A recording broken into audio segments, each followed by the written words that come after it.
అయితే డిమార్ట్కి వెళ్ళాము. మా ఆయననైతే 3000 సామాన్లు తీసుకోమన్నాడు. 3000 సామాన్లు తీసుకోమన్నాడు. ఇదంతా సామాను ఎంత అయిందనంటే 2985 రూపాయలు. ఇంకా 15 రూపాయలు లాభం మా ఆయనకి. ఇంకా 15 రూపాయలు లాభం మా ఆయనకి. మీ హస్బెండ్ కూడా ఇంతేనా? డిమార్ట్కి వెళ్ళినప్పుడు ఆర్ల సామాన్ ఎక్కువ తీసుకోకు, ఎక్కువ డిమార్ట్కి వెళ్ళినప్పుడు ఆర్ల సామాన్ ఎక్కువ తీసుకోకు, ఎక్కువ ఇదంతా నిత్యావసర సరుకులే. మా వర్షి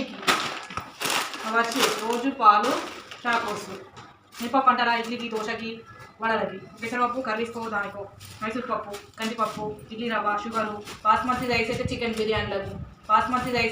బిర్యానీలకు, ఇవి ఆయిల్ ప్యాకెట్స్. ఇది కూడా మా వర్షికి ప్యాకెట్స్.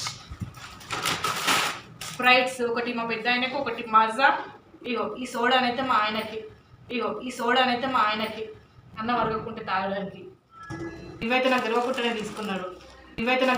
తీసుకున్నాడు. సబీనా అయితే బోల్ మంచిగా ఇచ్చాడు. సామాన్ దగ్గర దేనికైనా ఈజీగా తెల్లదవుతున్నాయి. ఈ ఆల్ అవుట్